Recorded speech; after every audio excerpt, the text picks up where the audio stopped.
আল্লাহকে দেখা যায় না, বিশ্বাস করি, এটার নাম ঈমান। নবীকে দেখি না, নবীর কথা বিশ্বাস করি, এটার নাম ঈমান।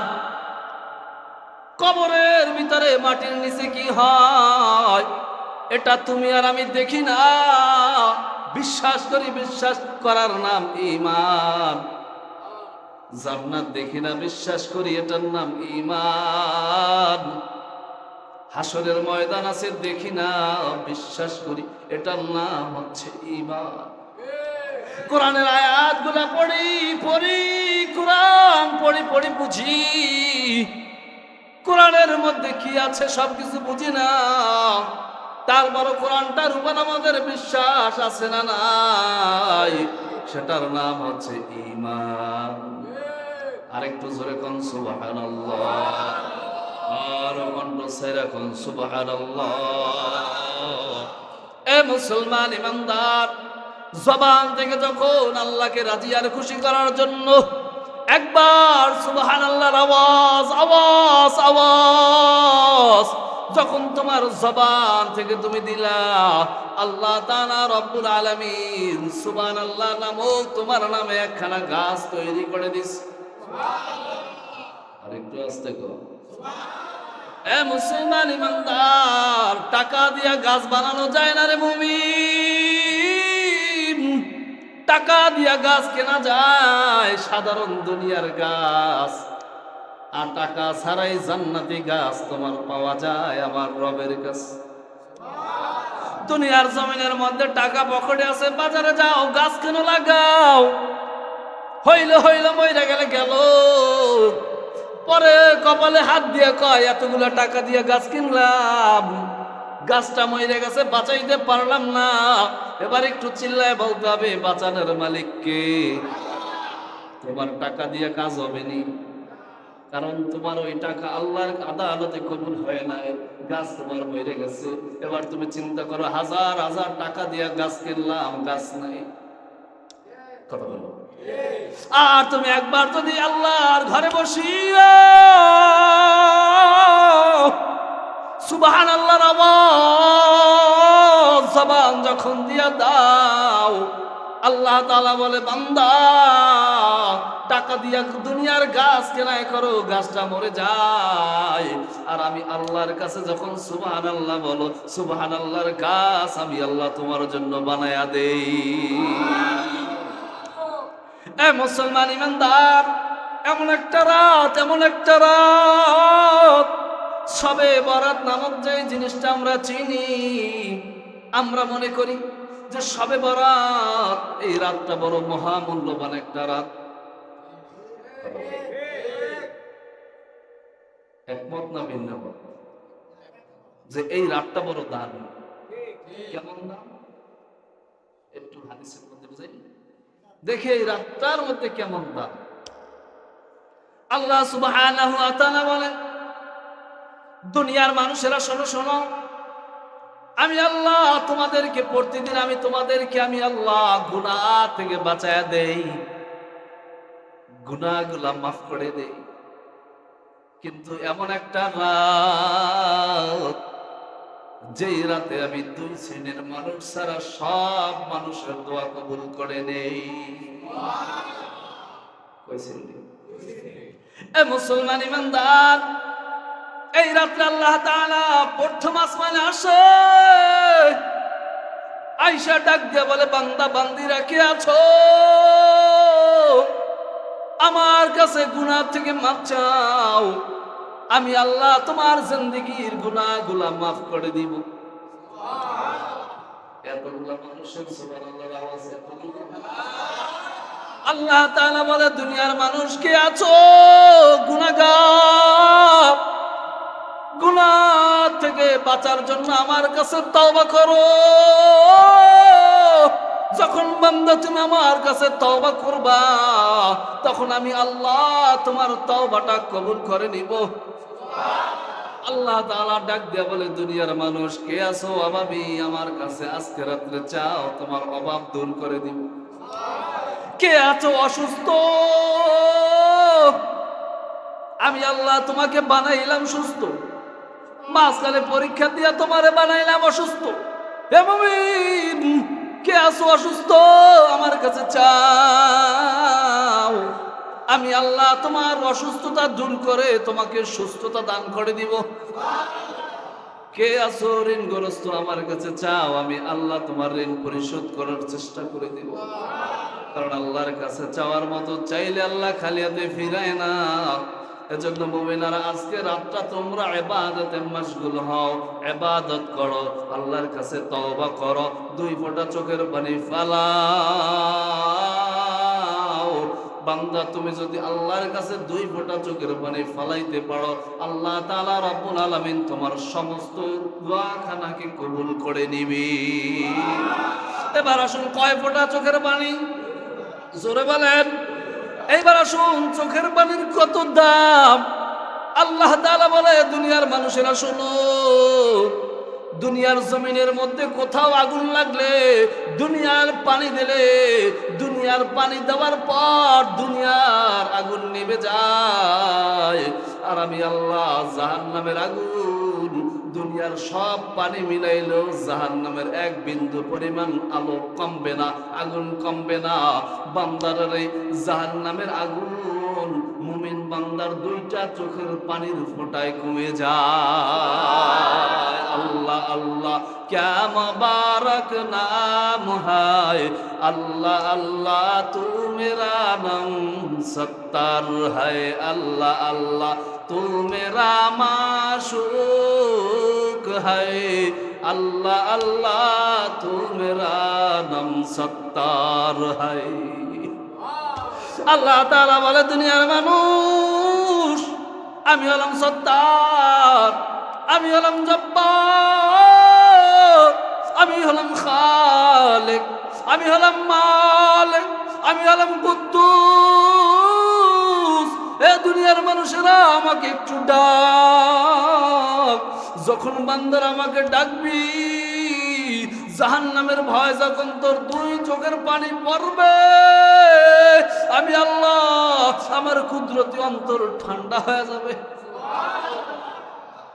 দুনিয়ার আগুন দুনিয়ার পানি দিয়ে নিভে যায়। জাহান্নামের আগুন যদি দুনিয়ার সব পানি ঢাইলা দেওয়া হয়, জাহান্নামের আগুনের কিচ্ছু হবে না। আর মুমিন বান্দা যখন আল্লাহর কাছে তওবা করে কাঁদবে, 2 ফোঁটা চোখের পানি পড়লেই আল্লাহ জাহান্নামের আগুন নিভিয়ে দেয়। তার প্রমাণ লাগবে না? লাগবে নি? কথা বলে প্রমাণ কি? এ মুসলমান ইমানদার, তোমার মা, তোমার বাবা, তোমার আত্মীয় স্বজন অন্ধকার কবরে চলে গেছে, তখন আল্লাহ তাআলা আয়াত নাযিল করে বলে, রব্বিরহামহুমা কামা রাব্বায়ানি সগীরা। আছে না নাই? পারি না? সবাই পারি না? পড়ি, সকলে একটু পড়ি। রব্বিরহামহুমা কামা রাব্বায়ানি সগীরা।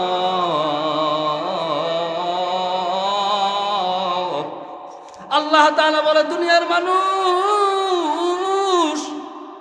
যখন তোমরা কবরের কিনারায় দাঁড়াইয়া আমার এই আয়াতখানা, বাক্যখানা যখন তোমরা পড়ো, তোমাদের চোখের পানি নাকে ডগার আসার আগেই আমি আল্লাহ তার কবরের আযাব মাফ করে দেই। ঘোষণা কার? রব্বিরহামহুমা কামা রাব্বায়ানি সগীরা। আমরা তো দেশ থেকে হুজুর ভাড়া কইরা দোয়া করে, হুজুর একটু দোয়া করে। আল্লাহ কয়, হে মুমিন, তোমার দোয়া করার জন্য আমি আল্লাহ যে আয়াত দিয়েছি, তুমি তোমার পিতা অথবা মাতা, আত্মীয় স্বজন, তোমার যত রিলেটিভ যারা আছে, তাদের কবরের পাশে গিয়ে তুমি এটা পড়ো, আর আমি আল্লাহ তাআলা রব্বুল আলামিন তোমার জিন্দেগীর গুনাহগুলো মাফ করে দিব। তা আমরা কি করি? নিজেরা তো পারি না, হুজুর উদ্ধার করি। কথা বলেন যে হুজুর মায়ের জন্য দোয়া করে, বাবার জন্য দোয়া করে, আত্মীয় স্বজনের জন্য দোয়া করে, হুজুরও সুন্দর দোয়া করে, কিন্তু হুজুরের সাথে ওই মুসল্লি চোখের পানি আছে না নাই? আল্লাহ তাআলা বলে, বান্দারে তোর যখন চোখের পানি আসে তখন আমি তার জিন্দেগীর গুনাহগুলা মাফ করে, কবরটার আযাবগুলা মাফ করে, ওই কবরটার সাথে জান্নাতের লাইন লাগাইয়া দেই। জান্নাতের সাথে লাইন লাগাইয়া দেয় কে? তোমাকে এত সুন্দর করে জান্নাত দেওয়ার মালিক কে? জাহান্নাম থেকে মুক্তি দেওয়ার মালিক কে? তোমাকে এত সুন্দর রিজিকের ব্যবস্থা করে কে? আল্লাহ তাআলা বলে, তুমি রিজিকের ব্যবস্থা করলাম, তুমি হয়েছিলে রিজিক ছাড়া, কিন্তু তোকে আমি যখন দুনিয়ায় পাঠাইলাম, দুনিয়ায় পাঠানোর 500 বছর আগে আমি আল্লাহ তোর রিজিক লিখে রেখেছি। কিছু মানুষ অভাবী আছে না নাই? আল্লাহ কয়, তোকে অভাবী, এটা তোর 500 বছর আগে আমি লেখা রাখছি, তুই অভাবী হবি, আবার আমার কাছে তওবা করবি, আবার গুনাহ থেকে মাফ চাবি, তোর অভাব আর থাকবে না, আমি আল্লাহ তোকে পরীক্ষা করাইয়া দিব। তো দুনিয়ার জমিনের মধ্যে পরীক্ষা আছে না নাই? কেমন পরীক্ষা যাব? আল্লাহ তাআলা বলে, দুনিয়ার পরীক্ষার হল, যখন তুমি দুনিয়ার হল পরীক্ষায় পাশ করিয়া কবরের মধ্যে চলে আসবা, তোমার নামে যখন পড়া হবে ইন্না লিল্লাহি ওয়া ইন্না ইলাইহি রাজিউন,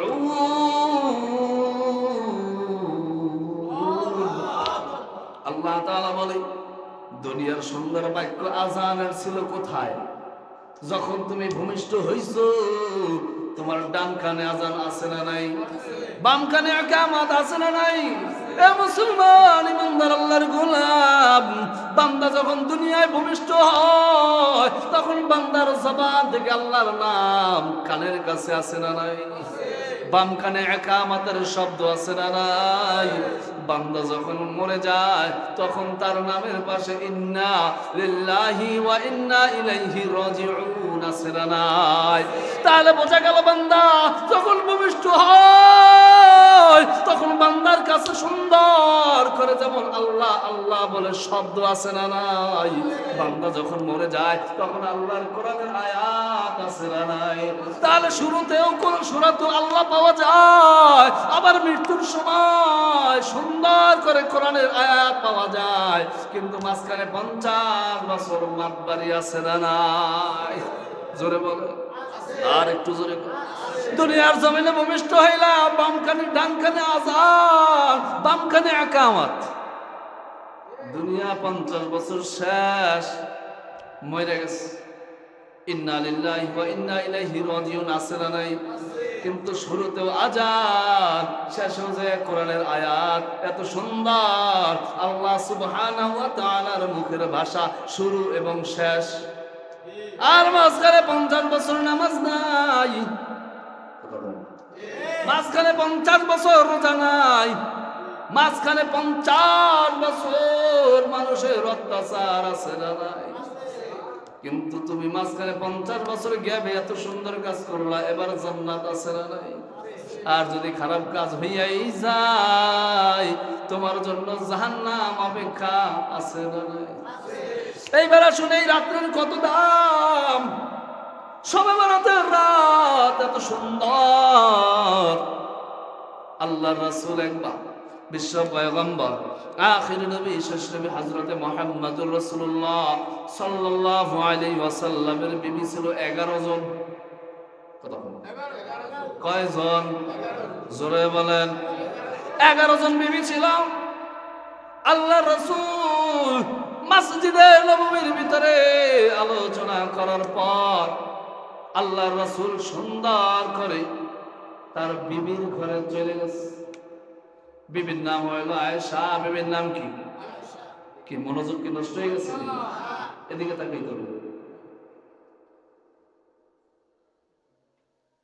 বিশ্ব পয়গম্বর আখির নবী হযরতে মুহাম্মদুর রাসূলুল্লাহ সাল্লাল্লাহু আলাইহি ওয়াসাল্লাম তিনি তার সব থেকে ছোট বিবি হযরত আয়েশা রাদিয়াল্লাহু তাআলা আনহার ঘরে চলে গেছে। হযরত আয়েশার ঘরে যখন চলে গেছে, হযরত আয়েশা রাদিয়াল্লাহু তাআলা আনহা ডাক দিয়া বলে, স্বামী আমার, আপনার শরীরটা মনে একটা অসুস্থ অসুস্থ ভাব, এতক্ষণ মসজিদে নববীর ভিতরে বয়ান করেছেন, আলোচনা করেছেন, আসেন এবার একটু শুয়ে পড়েন। বিশ্ব পয়গম্বর আখির নবী, শেষ নবী হযরত মুহাম্মদুর রাসূলুল্লাহ সাল্লাল্লাহু আলাইহি ওয়াসাল্লাম তার বিবিকে এক হাতে নিয়ে শুইলেন। হযরত মুহাম্মদুর রাসূলুল্লাহ সাল্লাল্লাহু আলাইহি ওয়াসাল্লাম যখন খাটের উপরে শুইলেন, কিছুক্ষণ যাবার পর বিশ্ব পয়গম্বরের তো ঘুম আসে না, শরীর তো টায়ার্ড, কারণ অনেকক্ষণ আলোচনা করার পর শরীরটা একটু টায়ার্ড আছে না নাই, একটু ক্লান্ত ক্লান্ত ভাব আছে না নাই। বিশ্ব পয়গম্বর আখির নবী, শেষ নবী হযরত মুহাম্মদুর রাসূলুল্লাহ সাল্লাল্লাহু আলাইহি ওয়াসাল্লাম তিনি যখন খাটের উপরে শুইলেন, হযরত আয়েশা রাদিয়াল্লাহু তাআলা আনহা তিনি ডাক দিয়ে বলে, স্বামী আমার, আপনি এবার একটু ঘুমায়া যান, আপনি এবার একটু ঘুমায়া যান। বলে, হ্যাঁ আমি তো ঘুমাবো, আমার তো ঘুম আসছে না, আমি একটু বিশ্রাম করি, শুয়ে পড়ি, তুমি ঘুমায়া পড়ো। হযরত আয়েশা রাদিয়াল্লাহু তাআলা আনহা তিনিও নবী করিম সাল্লাল্লাহু আলাইহি ওয়াসাল্লামের পাশে এসে শুয়ে পড়লেন। দুজন ব্যক্তি ঘুমাবে ঘুমাবে ভাব।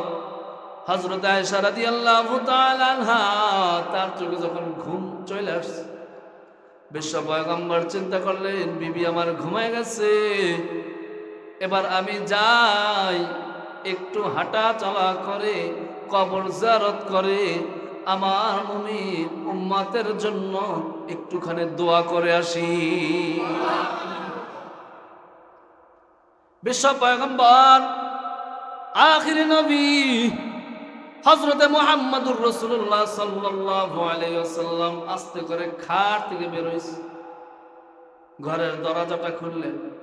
খোলার পর বিশ্ব পয়গম্বর দরজাটা আবার আস্তে করে লাগাই দিছে, যেন বিবি টের না পায়, কারণ বিবির ঘুম ভাঙা যাওয়ার সম্ভাবনা আছে না নাই? জোরে বলেন, আছে না নাই? বিশ্ব পয়গম্বর আখির নবী, শেষ নবী হযরত মুহাম্মদুর রাসূলুল্লাহ সাল্লাল্লাহু আলাইহি ওয়াসাল্লাম আস্তে করে ঘর থেকে বের হইয়া তিনি জান্নাতুল বাকিতে চলে গেছে।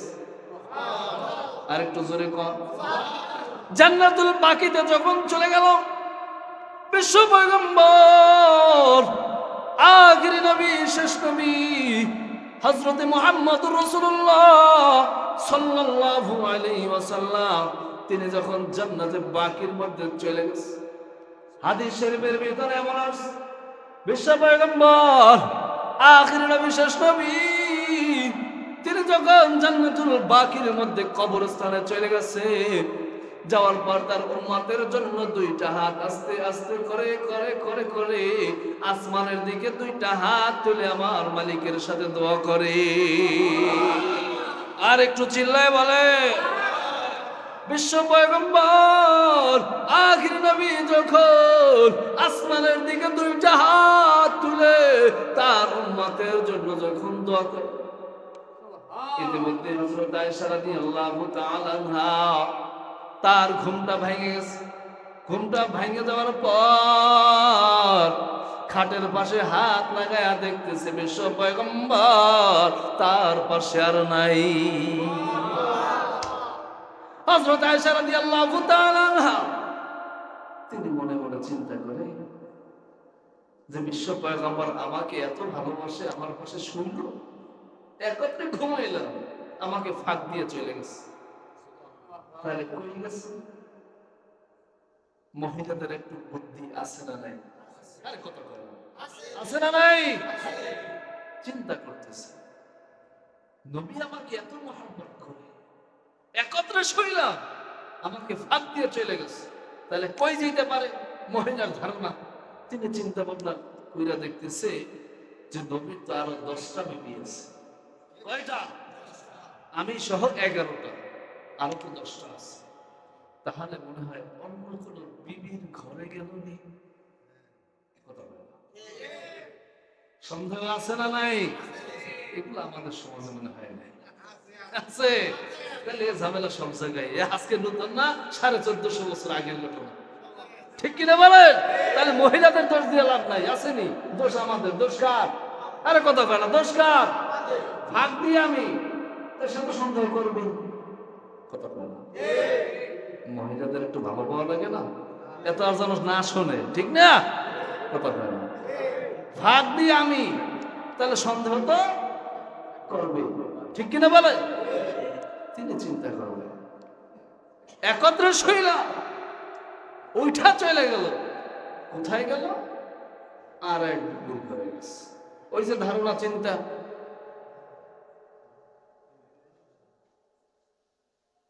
হযরত আয়েশা রাদিয়াল্লাহু তাআলা আনহা যে চিন্তা করলেন সেই কাজ শুরু করে দিচ্ছে। এইবার হযরত আয়েশা রাদিয়াল্লাহু তাআলা আনহা এক একটা বিবির ঘর, তার সতীনের ঘর তালাশ করা শুরু করে দিচ্ছে।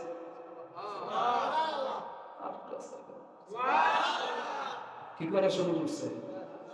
তালাশ করা শুরু করছে।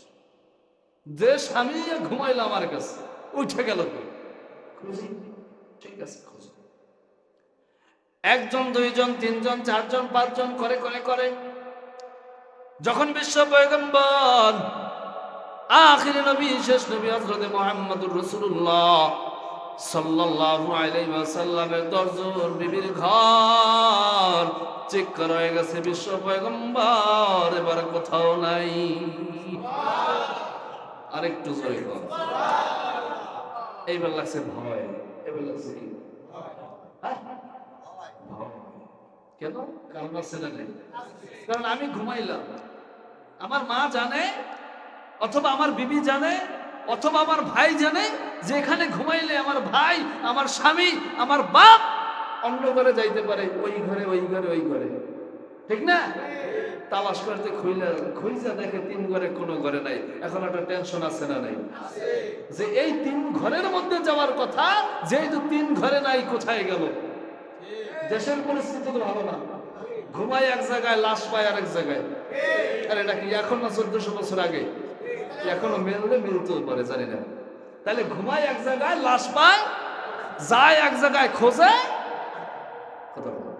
রওনা দেয় এক জায়গায়, লাশ পায়। এখন মনের মধ্যে ভয় আছে না নাই? কি ভয়? কোথায় গেল? কাফের মুশরিকরা তো পিছনে আছে, আছে না নাই? হযরত আয়েশা রাদিয়াল্লাহু তাআলা আনহা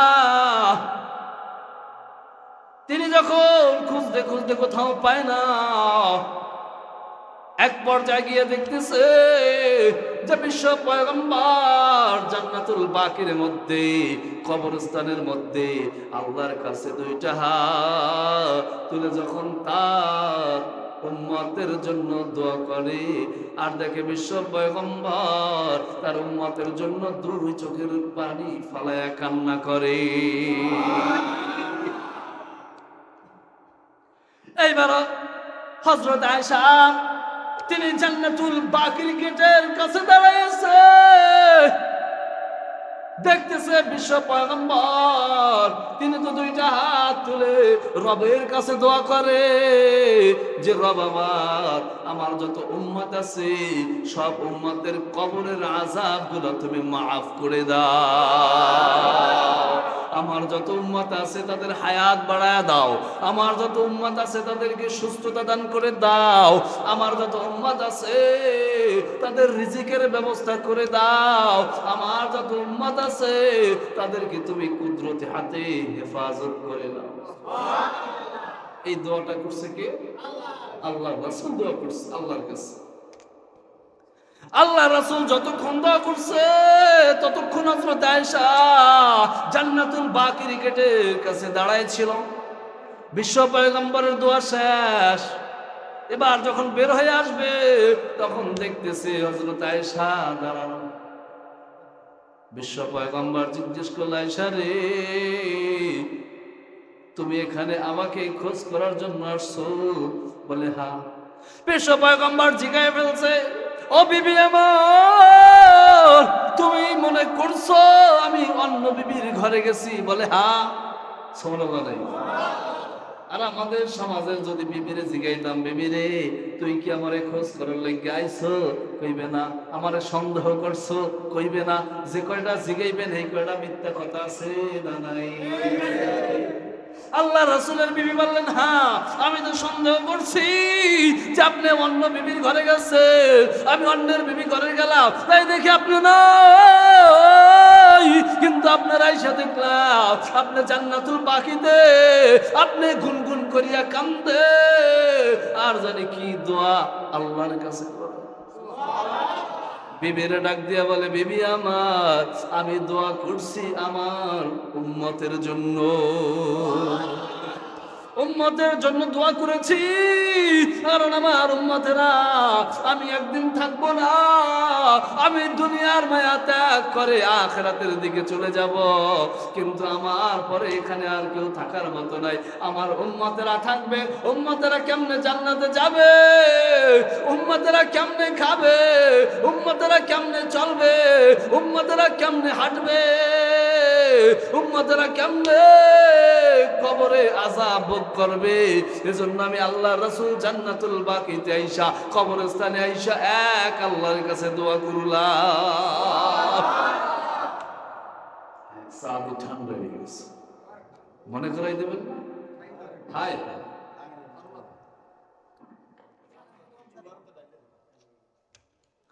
এ মুসলমান ইমানদার, আল্লাহর রাসূল বললেন, বিবি রে তুমি আমাকে সন্দেহ করছো যে আমি মনে হয় অন্য বিবির ঘরে গেছি? বলে হ্যাঁ, কারণ মহিলাদের সন্দেহটা একটু বেশি না কম? আস্তে কইেন, আস্তে কইেন, জোরে কইলে আজকে ঘরে গেলে ভাত দিব না। আস্তে কর, মহিলাদের সন্দেহ বেশি না কম? হায় হায়, শুনলো তো, সন্দেহ বেশি না কম? একটু জিকির করতে পারবেন নি? করেন নি?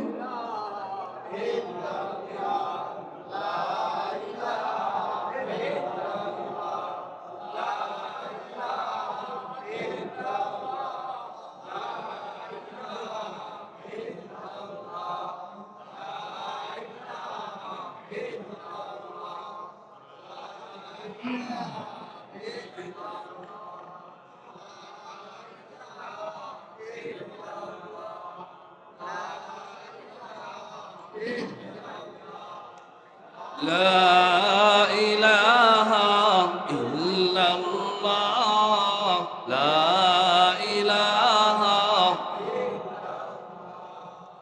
লা ইলাহা,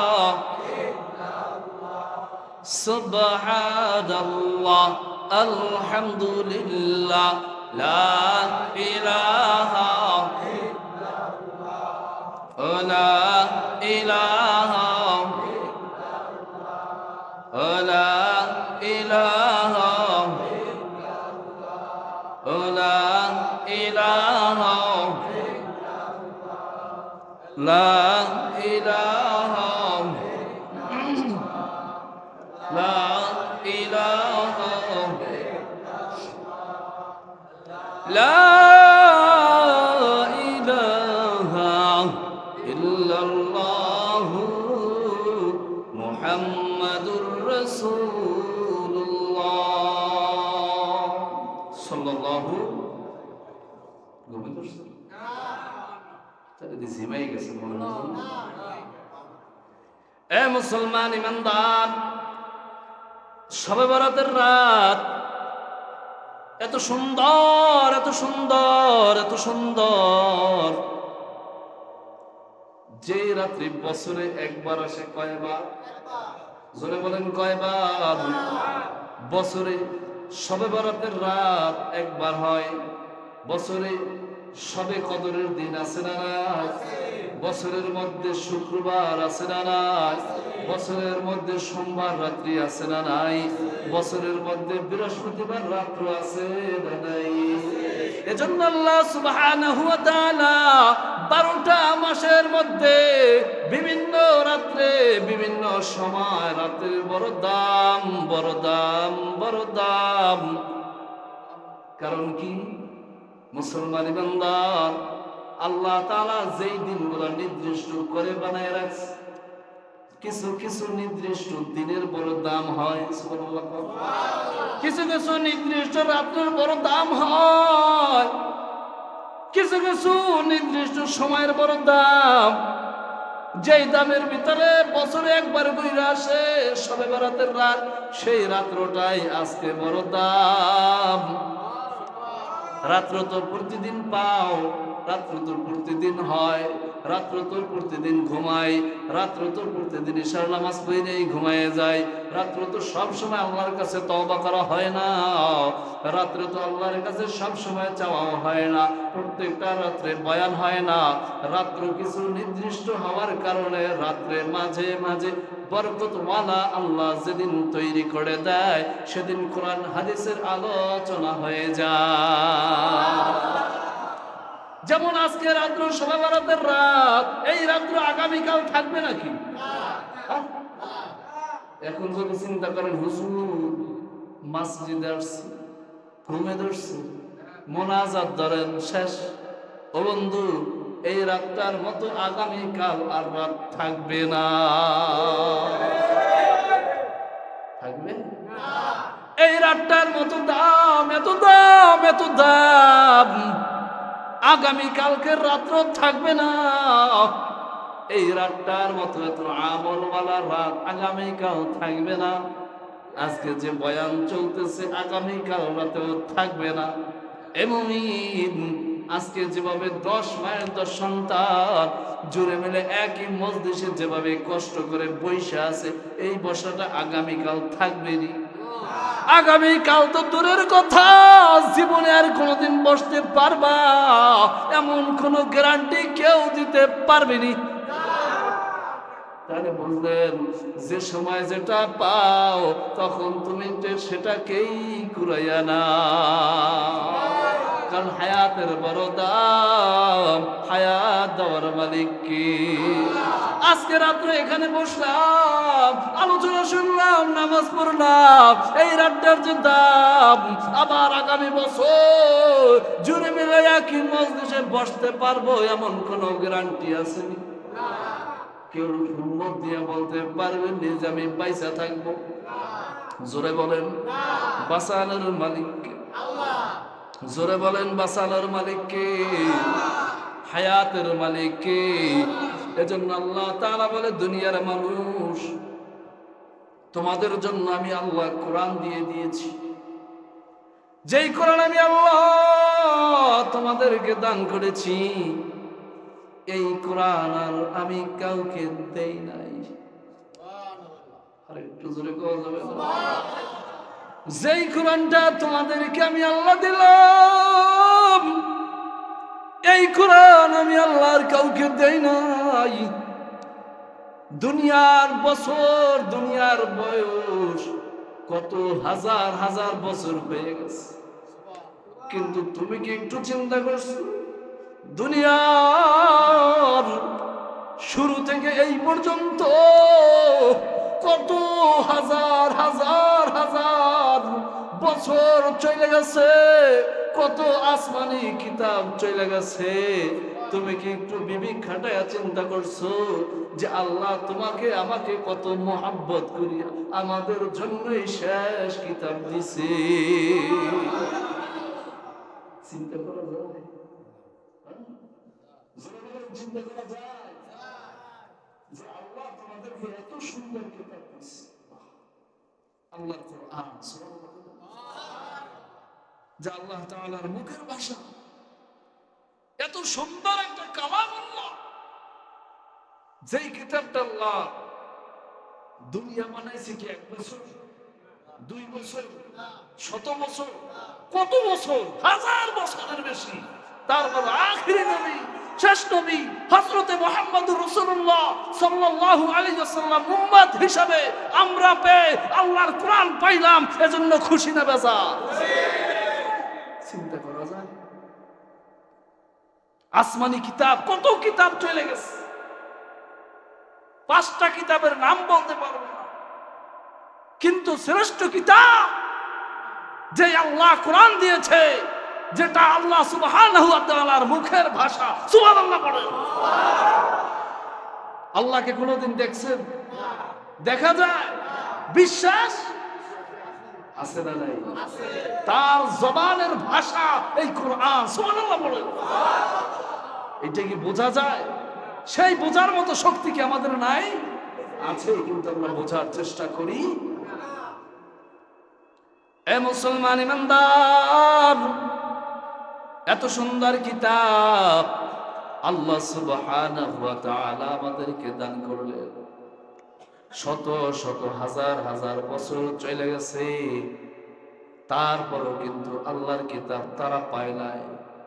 কিন্তু আমরা আখিরি নবীর উম্মত হইয়া আল্লাহ তাআলার এত সুন্দর একটা কিতাব পাইলাম। এই কিতাবের মধ্যে কিতাব পেয়ে আমরা খুশি।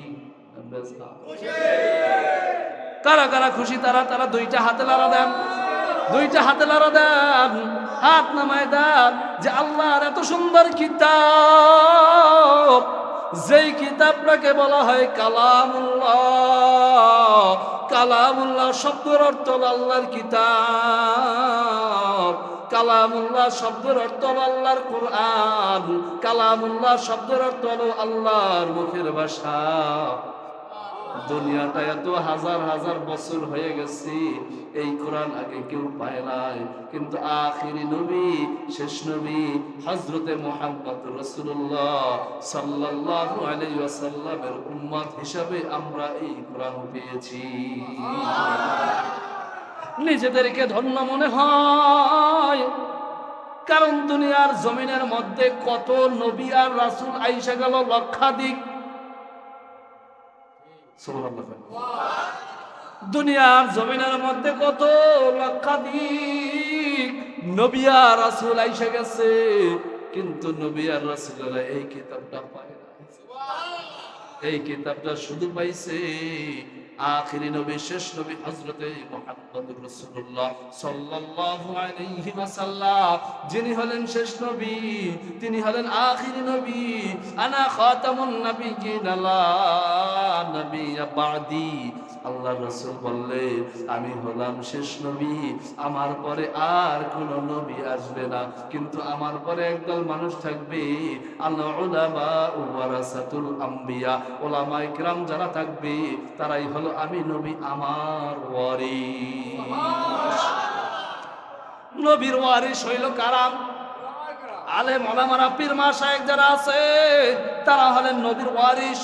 আল্লাহ সুবহানাহু ওয়া তাআলা তার মুখের ভাষার মধ্যে বলে, হে মুমিনেরা শোনো শোনো, আমি আল্লাহ তোমাদেরকে বইলা দিলাম, যালিকাল কিতাবু লা রাইবা ফীহি হুদাল লিল মুত্তাকিন। যারা বলে আল্লাহু আকবার। আল্লাহ তাআলা বলে, এত সুন্দর মুখের ভাষা আমি আল্লাহ তোমাদেরকে দিলাম, এত সুন্দর কিতাব আমি আল্লাহ তোমাদেরকে দিলাম, 114টা সূরা তোমাদেরকে দিলাম। 114টা সূরার মধ্যে 2 নম্বর সূরা সূরাতুল বাকারার মধ্যে আমি আল্লাহ 2 নম্বর আয়াতে তোমাদের জন্য ঘোষণা করে দিলাম, তোমরা শুনে রাখো, শুনে রাখো, ভুলে গেলে চলবে না।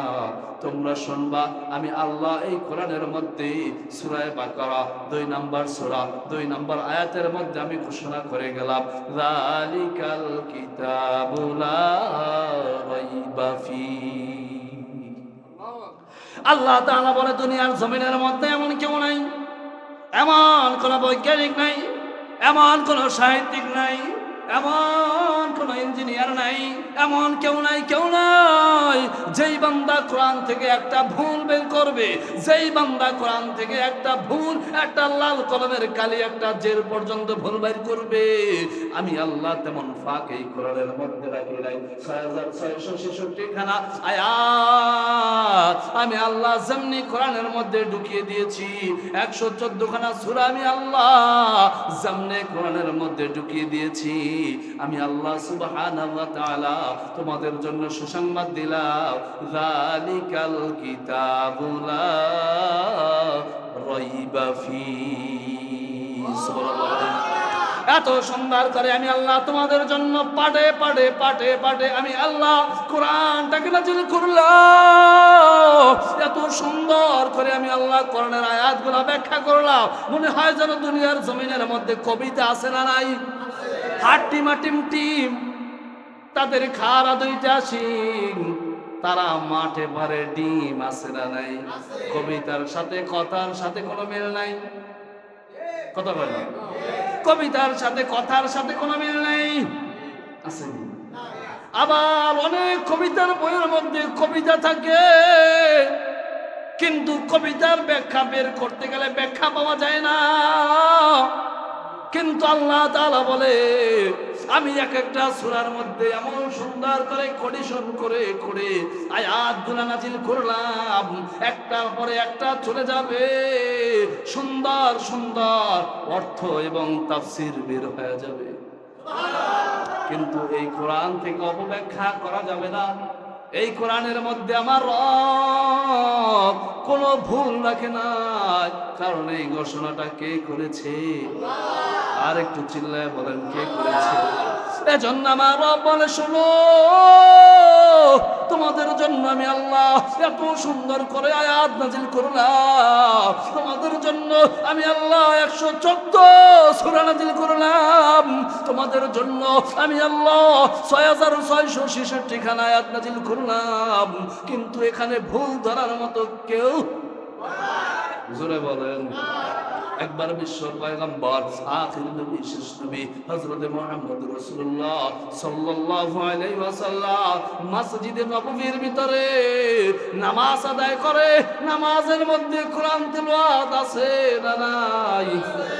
আর ওয়াস্তে কর আল্লাহ রাসূল যখন নামাজ আদায় করে, নামাজের পর বিশ্ব পয়গম্বর ভোর রাত্রে যখন কোরআন তেলাওয়াত করে, আবু জাহেল, উতবা, সায়েবা, মুগীরা ওরা সুন্দর করে নবীর তেলাওয়াত রাতের বেলায় শুনতে আসে।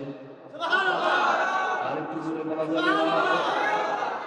দিনের বেলায় দৌড়, রাতের বেলায় আবার এক জায়গায়, আবার দিনের বেলা বলে বিশ্ব পয়গম্বর মুহাম্মদ, আব্দুল্লাহর বেটা মুহাম্মদ, তিনি কোরআন পড়ে, কোরআনের দাওয়াত দেয়, ওর কাছে যাওয়া যাবে না, ওর কথা শোনা যাবে না, কারণ উতবা, সায়েবা, মুগীরা ওরা হলো কাফের।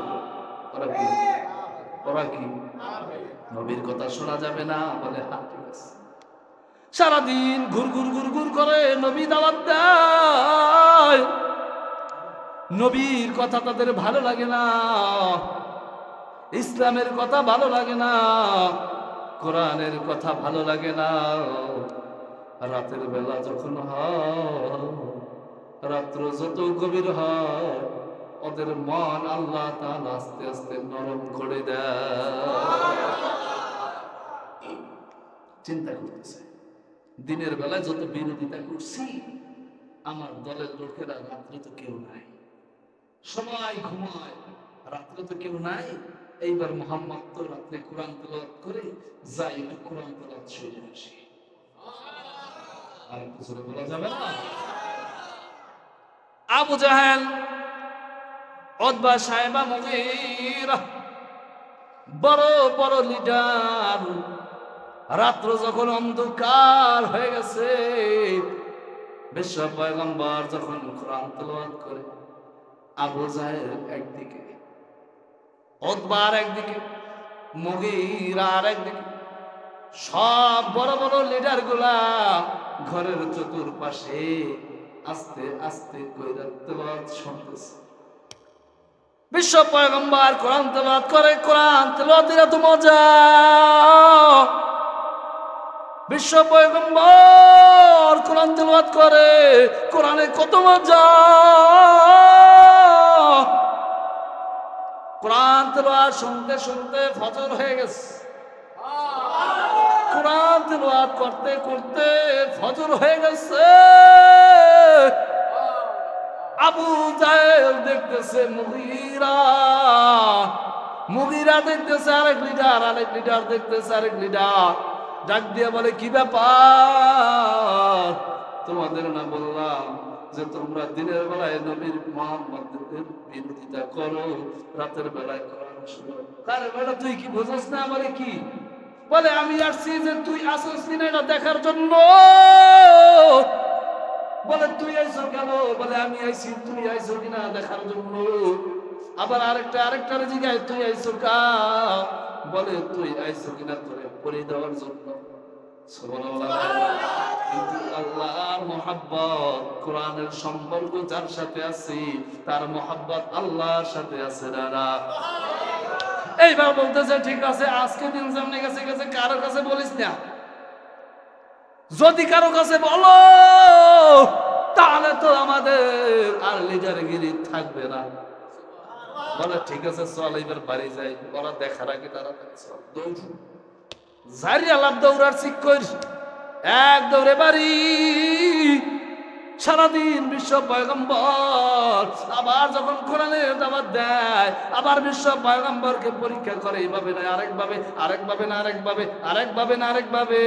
লাস্ট পর্যন্ত বিশ্ব পয়গম্বরকে বলে, হে মুহাম্মদ তুমি যে আল্লাহর পরিচয় দাও, তুমি যে রবের পরিচয় দাও, এইবার রবকে বলো। সুবহানাল্লাহ। তুমি যে রবের দাওয়াত দাও, রবের পরিচয় দাও, এই রবকে আমাদেরকে বলে দাও। মুহাম্মদ সাল্লাল্লাহু আলাইহি ওয়াসাল্লাম যখন টেনশনে পড়ে গেছে, আল্লাহ তাআলা জিবরাইলকে ডাইকা বলে, জিবরাইল শোনো শোনো, কাফের মুশরিকরা আমার বন্ধুকে প্রশ্ন কইরা পড়ছে যে মুহাম্মদ তুমি যে রবের দাওয়াত দাও, রবের পরিচয় বলো। মুহাম্মদ সাল্লাল্লাহু আলাইহি ওয়াসাল্লামের কাছে যাও। এই জিবরাইল আমি তোমার কাছে ওহী দিলাম, তুমি এই ওহীটা বিশ্ব পয়গম্বরের কাছে পৌঁছে দাও। আল্লাহ তাআলা ঘোষণা করলেন, জিবরাইল তুমি মুহাম্মাদের কাছে গিয়ে বলো, কুল হুয়াল্লাহু আহাদ আল্লাহুস সামাদ লাম ইয়ালিদ ওয়া লাম ইউলাদ ওয়া লাম ইয়াকুল লাহু কুফুয়ান আহাদ। কাফেররা যখন জিজ্ঞেস করলো তোমার রব নাকি আছে, বলে হ্যাঁ। তোমার রবের নাম কি? বলে আল্লাহ। বলে এই আল্লাহ কোন আল্লাহ? মুহাম্মদ সাল্লাল্লাহু আলাইহি ওয়াসাল্লাম বললে এই আল্লাহ হলো ওই আল্লাহ। কুল হুয়াল্লাহু আহাদ, তুমি বলো আমার আল্লাহ এক। আর কিছু বলবে না। সুবহানাল্লাহ। তুমি বলো আমার রবকে কয়জন? আল্লাহ ঘোষণা করলেন, জিবরাইল যাও যাও যাও মুহাম্মদকে গিয়া বলো, মুহাম্মদ তোমার কোনো টেনশন নাই, তোমার কোনো ভয় নাই, তুমি বলো কুল হুয়াল্লাহ। পারেন না? পড়েন। হে মুহাম্মদ এই আল্লাহ কোন আল্লাহ? বলে এক আল্লাহ যিনি সাত আসমানের উপরে আছে, যাকে বিশ্বাস করি, যার দাওয়াত দেই, তিনি হলো আল্লাহ। তিনি হলো কে? এইবার বলেন আল্লাহর পরিচয় পাইলাম, তিনি হলো আল্লাহ। হে মুহাম্মদ এবার তুমি বলো এই মুহাম্মাদের, এই তুমি যে মুহাম্মদ আল্লাহর কথা বললা, এই আল্লাহর কি বাবা মা ছেলে সন্তান আছে? বিশ্ব পয়গম্বর বলে নাই নাই। বলে উদাহরণ দাও, যেভাবে করে বলছো কুল হুয়াল্লাহু আহাদ, এভাবে করে আয়াত দিয়ে আমাদেরকে বলো যে মুহাম্মাদের বাবা মা আত্মীয় স্বজন কেউ আসেনি? বলে না। বলে ব্যাখ্যা করো। মুহাম্মদ সাল্লাল্লাহু আলাইহি ওয়াসাল্লামকে জিবরাইল ডাইকা বলে, ইয়া রাসূলুল্লাহ, ইয়া হাবিবাল্লাহ, আপনি কাফেরদেরকে জানায় দেন আল্লাহুস সামাদ। সুবহানাল্লাহ কর। আল্লাহুস সামাদ লাম ইয়ালিদ ওয়া লাম ইউলাদ ওয়া লাম ইয়াকুল লাহু কুফুয়ান আহাদ। এবার আল্লাহ রাসূল বললেন, এই শোনো শোনো, তোমরা জানতে চাইছো আল্লাহ কেমন, এবার শুনে নাও। কুল হুয়াল্লাহু আহাদ, আল্লাহু একজন। আল্লাহুস সামাদ লাম ইয়ালিদ ওয়া লাম ইউলাদ ওয়া লাম ইয়াকুল লাহু কুফুয়ান আহাদ। যিনি হলেন এক আল্লাহ, তাকে কেউ জন্ম দেয় নাই, তিনি হলেন আল্লাহ। জোরে কম সুবহানাল্লাহ। যাকে কেউ জন্ম দেয় নাই তিনি হলেন আল্লাহ। আবার যে আল্লাহ কাউকে জন্ম দেয় নাই তিনি হলেন আল্লাহ। আল্লাহুস সামাদ লাম ইয়ালিদ ওয়া লাম ইউলাদ ওয়া লাম ইয়াকুল লাহু কুফুয়ান আহাদ। উনি হলেন ওই আল্লাহ যিনি হলেন এক আল্লাহ। সুবহানাল্লাহ। কাফেররা কয় হ্যাঁ বুঝলাম এক আল্লাহ আছে, তোমার সব কথা বিশ্বাস করলাম, তুমি যেই দিনের দাওয়াত দাও, ইসলামের দাওয়াত দাও, এই দাওয়াত কি ঠিক আছে? বলে হ্যাঁ। বলে মুহাম্মদ তোমাকে একটু আমরা পরীক্ষা করতে চাই। বলে কি পরীক্ষা বলো? বলে তুমি কি আসমানের সাথে চাঁদ দেখো? চাঁদ বলে বলে ওই যে চাঁদ দেখা যায়। বলে হ্যাঁ। বলে মুহাম্মদ তোমাকে এক আল্লাহ নবী হিসাবে মানবো, তোমাকে বিশ্ব পয়গম্বর হিসাবে মানবো, মানার আগে আমাদের শর্ত আছে। বলে কি? বলে শর্ত হলো ওই যে মুহাম্মদ আসমানের উপরে চাঁদ দেখা যায়। বলে হ্যাঁ। বলে মুহাম্মদ তুমি যদি ওই আসমানের চাঁদটাকে দুইটা টুকরা করো তাহলেই তোমাকে নবী হিসাবে মানবো। বলে তুমি ওই যে নবী হিসাবে তোমাকে মানবো, তুমি চাঁদটাকে দুইটা টুকরা বানাও। মুহাম্মদ সাল্লাল্লাহু আলাইহি ওয়াসাল্লাম কোনদিন চাঁদ দুইটা টুকরা বানায় নাই, ফার্স্ট টাইম আটকে গেছে। বিশ্ব পয়গম্বর মুখটা বেজার। জিবরাইলকে আল্লাহ তাআলা ডাইকে বলে ও জিবরাইল আমার বন্ধু টেনশনে পড়ে গেছে, আমি আল্লাহ আমার তো ভালো লাগে না, যাও আমার মুহাম্মদকে গিয়ে বলো হে মুহাম্মদ তোমার কোনো টেনশন নাই, তোমার কোনো ভয় নাই, কাফিররা যেটা তোমাকে পরীক্ষা করতে বলছে তুমি পরীক্ষা করো, পাশ করিয়ে দেওয়ার মালিক একজন আছে না? নাম কি? জোরে বলেন। বলে হে মুহাম্মদ তোমার কোনো টেনশন নাই, কাফেররা চাইছে চারটা দুইটা টুকরা করে দেখাইতে, মুহাম্মদ তুমি খালি একবার ইশারা করো, চাঁদ আমার আল্লাহ দুইটা টুকরা করে দিবে। মুহাম্মদ সাল্লাল্লাহু আলাইহি ওয়াসাল্লাম বলেন হ্যাঁ, এবার বলো কি চাও?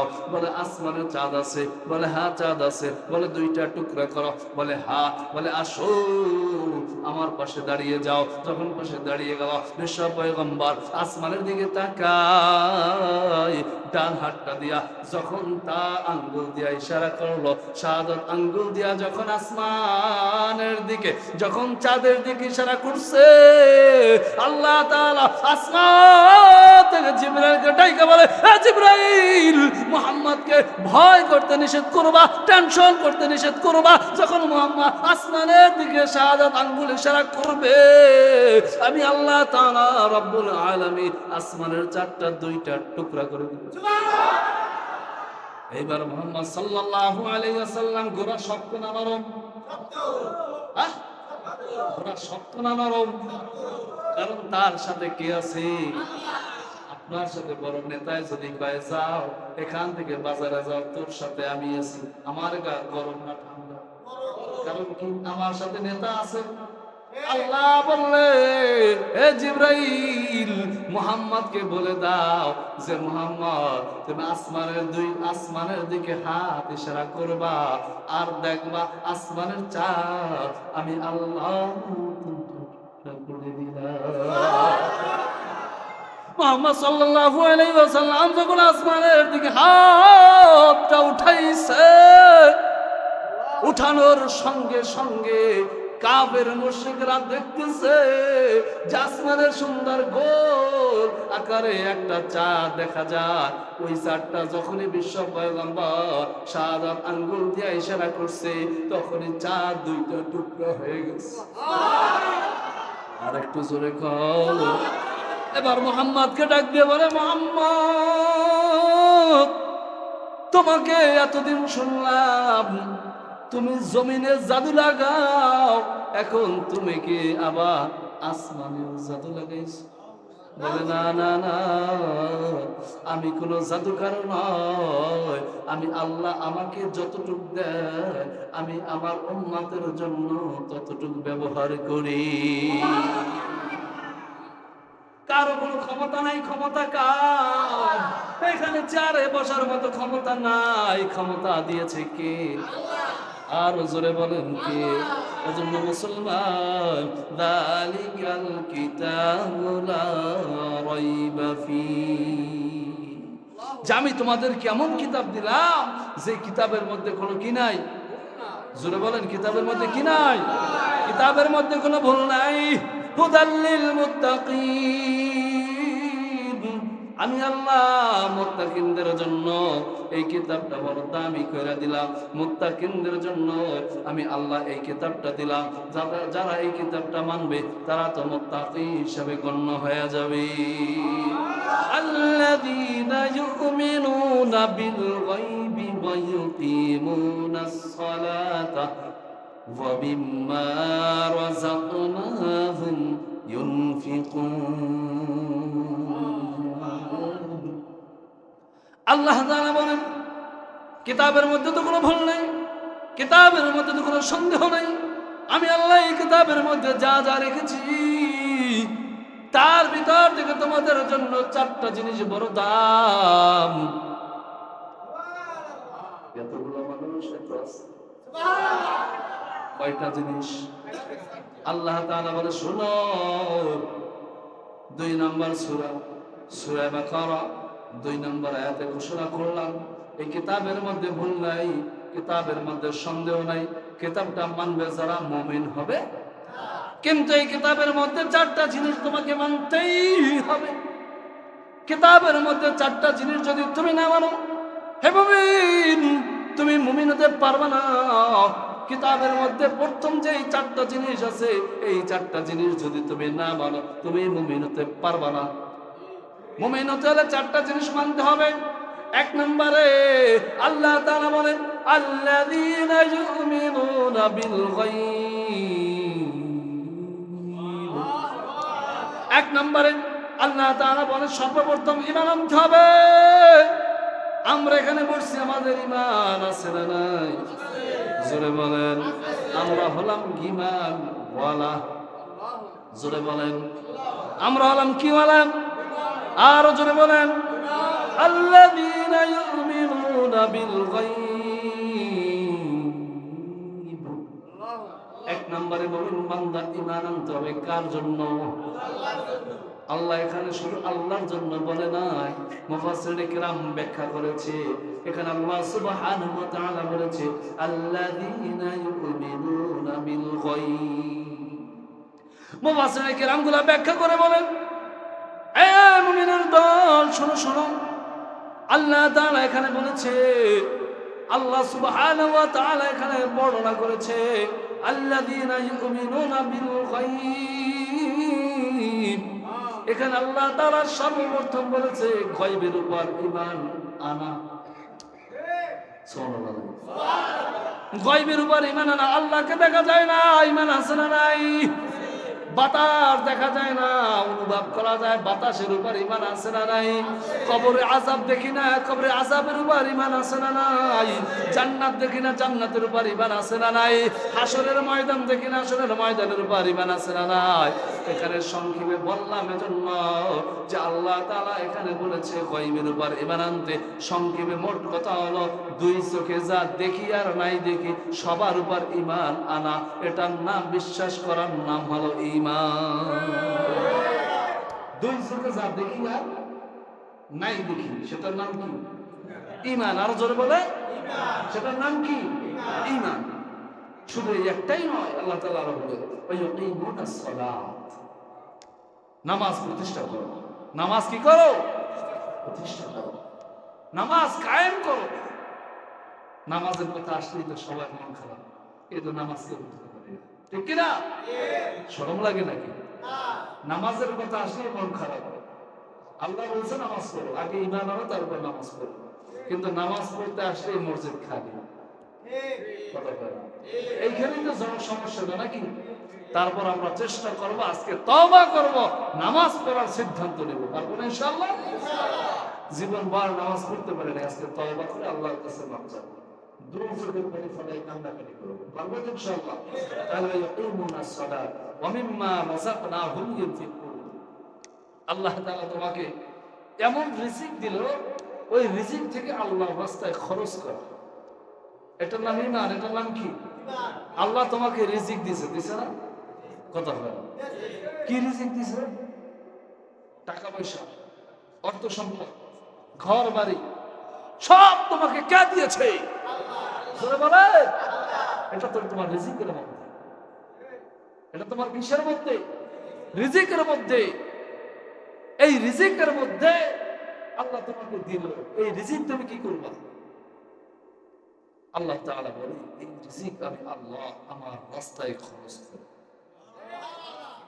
এই রিজিক তোমাকে দিয়েছি, টাকা পয়সা ধন সম্পদ যা কিছু দিয়েছি আমি আল্লাহ আমার রাস্তায় খরচ করব। আল্লাহর রাস্তা খরচ করতে হবে, এই ঘোষণা কার? একে আমি বলছি? এখানে কালেকশন হয়েছে কার কথা? জোরে বলেন। এটা আমার মুখের ভাষা নয়, আমার কথা নয়। তোমাকে আল্লাহ রিজিক দিয়েছে, দৌলত দিয়েছে, ধন দিয়েছে, সম্পদ দিয়েছে, টাকা পয়সা দিয়েছে। আল্লাহকে তুমি কিচ্ছু দিবে না? তোমাকে এগুলো সব কে দিয়েছে? তাহলে আল্লাহকেও তো দিতেই নাকি? আল্লাহ তোমাকে দিছে, আল্লাহকে তুমি দেবে না? আল্লাহ তোমাকে সুস্থতা দান করছে, নিয়ামত আছে না নাই? এজন্য মুসলমান, যে আল্লাহ সুবহানাহু ওয়া তাআলা তোমাকে রিজিক দিলেন, টাকা দিলেন, পয়সা দিলেন, অর্থ দিলেন, সম্পদ দিলেন, এটার থেকে আল্লাহর রাস্তায় ব্যয় করতে হবে। এটা আমার কথা না যে হুজুরে কালেকশন করবে, এলে মনে হয় আল্লাহ কি দিছে না দিছে, এই মনে হয় করোনার মধ্যে দিয়ে করছে, এই জন্যই আসলে বলেন। তাহলে এটার মধ্যে কে দিছে? আল্লাহ। আল্লাহর রাস্তায় ব্যয় করবো। আল্লাহর রাস্তা কোথায়? আল্লাহর রাস্তা কোথায় এটা খুঁজতে হবে, ঠিক না বলেন? এ মুসলমান ইমানদার আল্লাহর গোলাম, আল্লাহ বলছে আমার রাস্তায় ব্যয় করুন। আল্লাহ তাআলার রাস্তা, ইহদিনাস সিরাতাল মুস্তাকিম। আল্লাহর রাস্তা হলো সোজা রাস্তা, আল্লাহর রাস্তা বাঁকা কোন রাস্তা নয়। আল্লাহর ঘর মসজিদ আছে না নাই? এই মসজিদে মুমিন বান্দারা যদি 2টা টাকাও খরচ করে, এই খরচটাই আল্লাহর রাস্তা। এই টাকা দেওয়া লাগবে তো, এই জন্য আসতে হবে। আল্লাহর ঘরে দান করা, এটা হলো আল্লাহর রাস্তা। আল্লাহর ঘরে দান করলে আল্লাহ বলে এটা আমার রাস্তায় মুমিন বান্দা দান করেছে। কারণ হলো আমি মুমিন বান্দার 2টা হাত দিয়েছি, মুমিন বান্দার 2টা পা দিয়েছি, মুমিন বান্দার 2টা কান দিয়েছি, মুমিন বান্দার 2টা চক্ষু দিয়েছি। আমি আল্লাহ তাকে আমি রিজিক দিলাম। এই রিজিক থেকে ওই মুমিন বান্দা তার পকেটে যদি থাকে 10 টাকা, যদি বান্দা খরচ করে আমার রাস্তায় 2 টাকা, আমি আল্লাহ সুবহানাহু ওয়া তাআলা একটা টাকার বদৌলতে 70,000 টাকার সব দেই। এ মুসলমান ইমানদার আল্লাহর গোলাম, শোনো শোনো, এবার আল্লাহ তাআলা বলে শোনো, তোমরা যখন আমার রাস্তায় দান করবা, ডান হাত দিয়ে দান করো, বাম হাতে টের পাবে না। কিন্তু আমি আল্লাহ তাআলা রব্বুল আলামিন আসমানের ফেরেশতাকে ডাক দিয়ে বলি, ফেরেশতা শোন, যেই বান্দা আমার ঘরে ডান হাত দিয়া দান করলো, ফেরেশতারা ওই ঘরের মধ্যে রহমতের চাদর বিছাইয়া আয়, ওই বান্দার রিজিকের যেন কষ্ট না হয়। আর একটু জোরে বলেন সুবহানাল্লাহ। আল্লাহ তাআলা বলে শোন, যেই বান্দা আমার জন্য দান করলো, আমি আল্লাহ তাআলা রব্বুল আলামিন ডান হাতে দান করলো, বাম হাতে টের পাইল না, কিন্তু আমি আল্লাহ তাআলা রব্বুল আলামিন আসমানের ফেরেশতা তার ঘরের মধ্যে পৌঁছে দিয়ে বলি, রহমতের ফেরেশতা শোন, যেই বান্দা আমার ঘরে দান করে আসলো, ওই ঘরের মধ্যে রিজিকের ফয়সালা করে দে।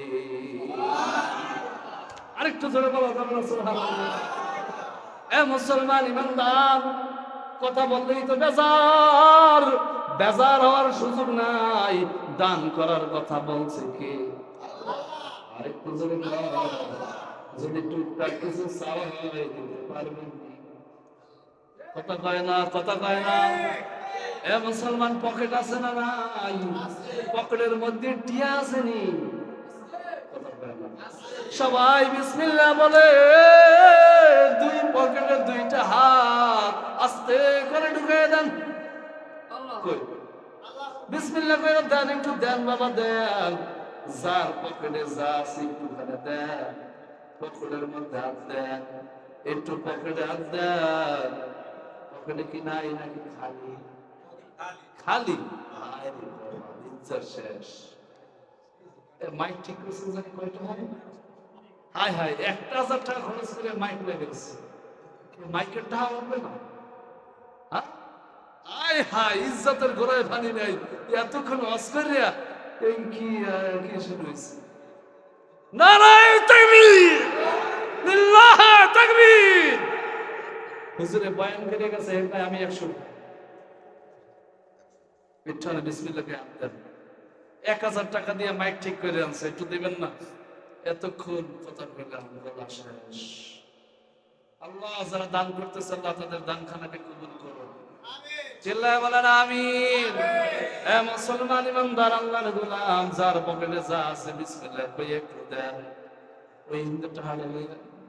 আল্লাহ যারা দান করতেছে, আল্লাহ তাদের দানখানাকে কবুল করো। চিল্লায় বলে আমিন। আরেকটু আসতে বলেন আমিন।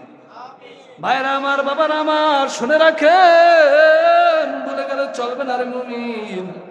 কারণ আল্লাহ তাআলা তোমাকে রিজিক দিলেন, টাকা দিলেন, পয়সা দিলেন, অর্থ দিলেন, সম্পদ দিলেন, তোমাকে সুস্থতা দান করলেন রে মুমিন। আল্লাহর ঘরে দান করো।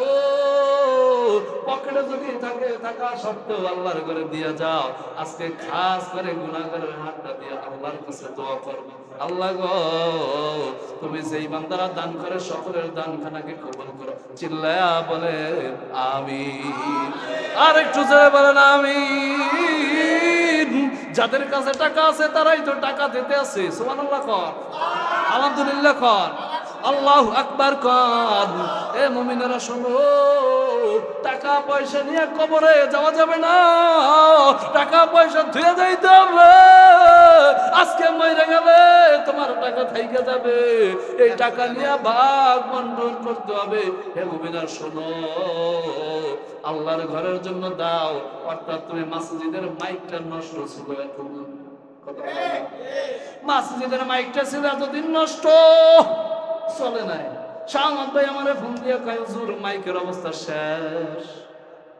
পকেটের টিয়া কয়টা দিলাম, যা মাইক আগে ঠিক করে, পরের চিন্তা পরে করবো। বরকত দেওয়ার মালিককে, জোরে বলেন বরকত দেওয়ার মালিককে।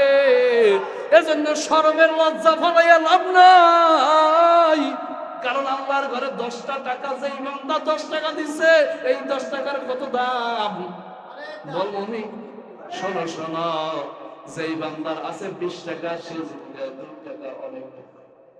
যার আছে কোটি কোটি টাকা, সেই বান্দা দেয় নাই 1 টাকাও। তাইলে দাম গরিবের আছে না নাই?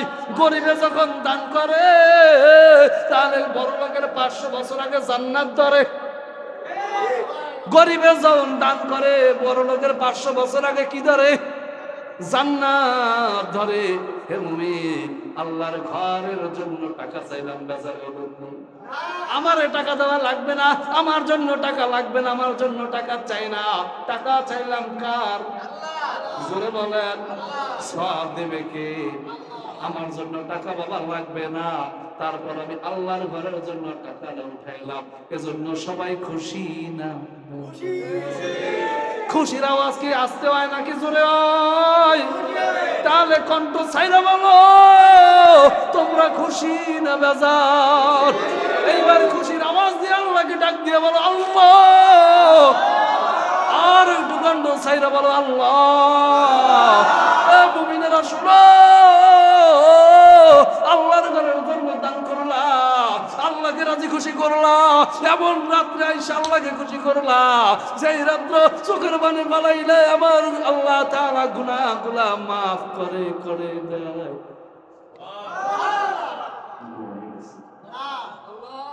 বাইরের মাইকে বন্ধ করে দিয়েছি, বাইরের মাইক কি করছি? আগে বন্ধ করছি, কারণ আইসেন দেরি করবো না। অন্য জায়গায় ডিস্টার্ব নষ্ট হয়ে যাবে, ওই কাম করে যাই মাইক আগেই বন্ধ করে দিয়েছি, ঠিক আছে না? বাঙালি কেমন চালাক, হুজুর চালাক, ঠিক কিনা বলে? বাইরের মাইক কি করছি, বন্ধ করছি, যে এলাকায় ডিস্টার্ব নষ্ট হইবে, দরকার নেই।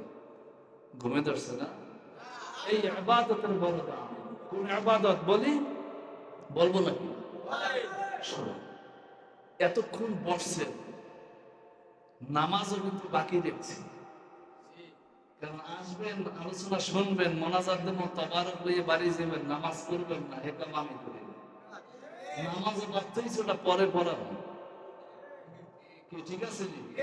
যে হুজুর মোনাজাত দাম বাড়ি যাবো, নামাজ ছাড়া বাড়ি যাওয়া যাবে না, কারণ আজকে রাতটা বড় মূল্যবান রাত, আল্লাহর ইবাদত করতে হবে, ঠিক কিনা বলে? মুসলমান ইমানদার আল্লাহর গোলাম, এই রাত্রে যেই দাম যতটুকু এখানে বসছো, আল্লাহ তাআলা রব্বুল আলামিন একজনের উপর একজন ফেরেশতা দিয়ে দুনিয়াটাকে সাজাই দিয়েছে। দুনিয়াটাকে সুন্দর করে সাজায়া ফেরেশতা দিয়ে বলে, যাও অমুক স্থানে আলোচনা করা হয়, ওদেরকে রহমতের চাদর দিয়ে বন্ধন করে রাখো, ওদেরকে ঘেরাও করে রাখো, ওদেরকে সুন্দর করে, এত সুন্দর করে রহমতের চাদর দিয়ে আটকাও, যে চাদরের মধ্যে যেন শয়তান না ঢুকতে পারে। আমার মনে হয় শয়তান ঢুকছে, শয়তান ঢুকছে, সবাই উড়ে উড়ে, সবাই উড়ে, কষ্ট হয়নি, শয়তান ঢুকছে, ঢুকে না? তাকবীর তাকবীর দেন, লিল্লাহ তাকবীর, লিল্লাহ তাকবীর। এই ফুলদান ভাইয়া আমার মনে হয় বড় দূর গেছে, এত সাউন্ড আপনাদের, আল্লাহু আকবার। আল্লাহ তাআলার কাছে দোয়া করি, আল্লাহ যেন এই কণ্ঠটাকে আল্লাহ তাআলা হাশরের ময়দানে সব উম্মতদেরকে, বিশ্ব পয়গম্বরের উম্মতদেরকে একত্রিত করে আমাদেরকে যেন লিল্লাহ তাকবীর দিয়ে জান্নাতের মধ্যে ঢুকিয়ে দাও। নারায়ে তাকবীর। এইটার ফয়সালা করার মালিক কে? কণ্ঠ দেওয়ার মালিক কে? আল্লাহকে তো এই কণ্ঠ দিয়েই ডাকতে হবে। জীবন ভর সেজদা দিব, সেজদা কবুল হয় কিনা জানি না, আল্লাহকে একটা কণ্ঠ দিয়ে ডাক দিলে, এই কণ্ঠ যদি আল্লাহর কাছে কবুল হয়, তুমি বান্দা জান্নাতি। সারা বছর নামাজ পড়ে এলা, নামাজ কবুল হইল না, নামাজ একটা ডাক যদি আল্লাহর কাছে কবুল হয়, ওই একটা ডাকের বড় দাম হয়ে যায়। ওই একটা ডাকের কি হয়?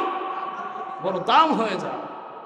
এজন্য আমরা মুসলমান যারা আছি, আল্লাহর ইবাদত করব, রাজি আছি ইনশাআল্লাহ? আল্লাহর ইবাদত করব, রাজি আছি ইনশাআল্লাহ? মুসলমান ইমানদার যারা আছেন, আমরা শবে বরাত মনে করি যে শবে বরাতের মনে হয় নামাজ, শবে বরাতের মনে হয় আলাদা কোনো সূরা দিয়ে নামাজ পড়বে। পর্দার আড়ালের মা বোন যারা আছেন, তাদেরকে বলবো 2 রাকাত করে নামাজ পড়বেন। কয় রাকাত? জোরে বলেন। 2 রাকাত করে নামাজ পড়বেন। সূরা ফাতিহা দিয়ে যে কোনো একটা সূরা মিলে আপনি নামাজ পড়ে ফেলবেন। 2 রাকাত করে নফল নামাজ পড়বেন। 6 রাকাত, 12 রাকাত, 14 রাকাত, 18 রাকাত, যে যত নামাজ পড়তে পারেন। 2 রাকাত নামাজ পড়িয়া সালাম ফিরাইয়া 100 বার দুরূদ শরীফ পড়তে পারেন, 100 বার তাসবিহ পড়তে পারেন, ঠিক কি না বলেন? তাহলে আমরা 2 রাকাত করে কি করব? 6 রাকাত, 12 রাকাত, 18 রাকাত, যে যত পারি তত নামাজ আদায় করে ফেলবো ইনশাআল্লাহ। আর একটু জোরে বলেন ইনশাআল্লাহ। কয় রাকাত করে পড়বো? 2 রাকাত করে নামাজ পড়বো। 2 রাকাতের পরে সালাম ফিরানোর পরে 100 বার দুরূদ শরীফ পড়ি, অথবা 100 বার তাসবিহ পড়ি, অথবা 100 বার জিকির করি, যে যেটাই করে রাখলাম। মা বোন যারা শুনতেছেন তাদেরকেও বলি, 2 রাকাত করে যার শরীরে যতটুকু সম্ভব অতটুকু নামাজ আদায় করে ফেলেন ইনশাআল্লাহ। মুসলমান এবার শোনো যে আমরা যারা মসজিদে নামাজ পড়বো, আল্লাহ রাসূলের একখানা হাদিস মনে পড়ছে। আল্লাহ রাসূল সাহাবী একবার জিজ্ঞেস করলেন, ইয়া রাসূলুল্লাহ, ইয়া হাবিবাল্লাহ, নফলের ফজিলত কি? সুবহানাল্লাহ। কিসের ফজিলত? নফল নামাজের ফজিলত কি? আল্লাহ রাসূল বললেন, সাহাবীরা শোনো, আল্লাহ তাআলা রব্বুল আলামিন হাসরের ময়দানে মুমিন বান্দার জন্য ওসিলা তালাশ করা শুরু করে দিবেন। কি তালাশ করবে? জোরে বলেন। বান্দা নামাজ আদায় করছে কিনা ওসিলা খুঁজবে, বান্দা ভালো কোনো কাজ করছে কিনা আল্লাহ তাআলা ওসিলা খুঁজবে, বান্দা কি কি ভালো নেক আমল করেছে আল্লাহ তাআলা ওসিলা তালাশ করবে। ফেরেশতাকে ডাক দিয়ে বলবে, ফেরেশতা শোন, বান্দাকে আমার জাহান্নামে দিতে মনে চায় না, এই বান্দাকে মনে চায় যে আমি আল্লাহ তাকে জাহান্নামের বাদ দিয়ে জান্নাতে দিয়ে দেই। ফেরেশতা ডাক দিয়ে বলবে, মালিক আমার আল্লাহ, আপনার যেই বান্দার ওসিলা তালাশ করতে বলছে এই বান্দার কোনো আমল নাই, কোনো ফরজ ইবাদত নাই, এই বান্দার কোনো আমল নাই। এই বান্দার যদি আমল তালাশ করা হয় তাহলে তো এই বান্দা জাহান্নামে চলে যাবে, জান্নাতে যেতে পারবে না। আল্লাহ তাআলা বলবে, শোনো শোনো, এই বান্দার আমল নামায় ফরজের কোনো আমল নাই। বলে না, সেজদা অনেক দিয়েছে, এই বান্দার ফরজ ইবাদতের মধ্যে একটা সেজদা কবুল হয় নাই। আল্লাহ তাআলা রহমতের ফেরেশতাদেরকে ডাইকা বলবে, এ রহমতের ফেরেশতারা শোনো, যেই বান্দার ফরজের ঘাটতি, ফরজ ইবাদত করছে অথচ আমার আদালতে কবুল হয় নাই, এই বান্দা ফরজ ইবাদত করছে কবুল হয় নাই, এই বান্দা ইবাদত করছে, এই বান্দার একটা আমল নামাও নাই। তাহলে শোনো, এই বান্দাকে নফল ইবাদত করছে বলবে, মালিক এর আমল নামা দেখতে হবে নফল ইবাদত করছে কিনা। আল্লাহ তাআলা রহমতের ফেরেশতাকে ডাইকা বলবে, এ রহমতের ফেরেশতারা শোন, এই বান্দার যে আমল নামা হোক না কেন, এই বান্দার যদি নফল ইবাদত থাকে এই নফল ইবাদতটাকে খোলার পরে দেখ, এই বান্দার যদি নফল ইবাদত থাকে এটা ফরজের সমতুল্য করে বান্দারে জান্নাত দিয়ে দে। আর একটু জোরে বলা যাবে না?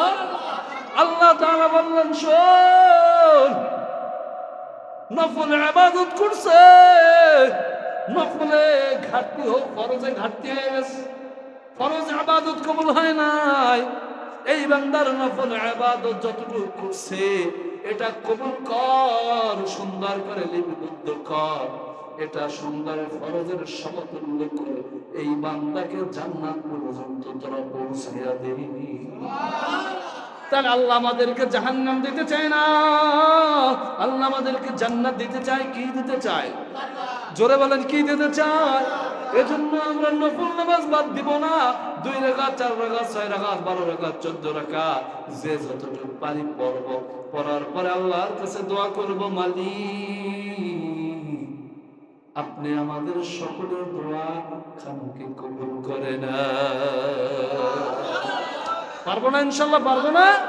তাহলে আমরা নামাজ পড়বো 2 রাকাত করে, 6 রাকাত, 12 রাকাত, 14 রাকাত, পারবো তো ইনশাআল্লাহ? আল্লাহ রাসূল বলছে, যে রাত্রে আমার উম্মতেরা নফল ইবাদত বেশি করে আল্লাহর ঘরে গিয়ে করে, কিন্তু ওই বান্দারা আল্লাহর ঘরে গিয়ে ইবাদত করে যে স্বাদ আর যে মজা পায়, যে সব পায়, তার থেকেও মুমিন বান্দারা ঘরে বসে যখন আমি আল্লাহ আমার কদমে সেজদা লাগায় দেয়, ওই বান্দার সেজদাটা আমি বেশি কবুল করি। আর আমরা এখানে মোনাজাত দেওয়ার পর বাড়ি যেয়ে ঘুমাই বলি, বাড়ি যেয়ে কি করতে হবে? নামাজ পড়তে হবে। পারবো তো ইনশাআল্লাহ? পারবো তো ইনশাআল্লাহ? কারা কারা? লিল্লাহে তাকবীর, লিল্লাহে তাকবীর। আল্লাহ সুবহানাহু ওয়া তাআলা যতটুকু আলোচনা করলাম সব ভাইকে আমল করার তৌফিক দান করুন। চিল্লায়ে বলে আমিন। আর একটু জোরে বলে আমিন।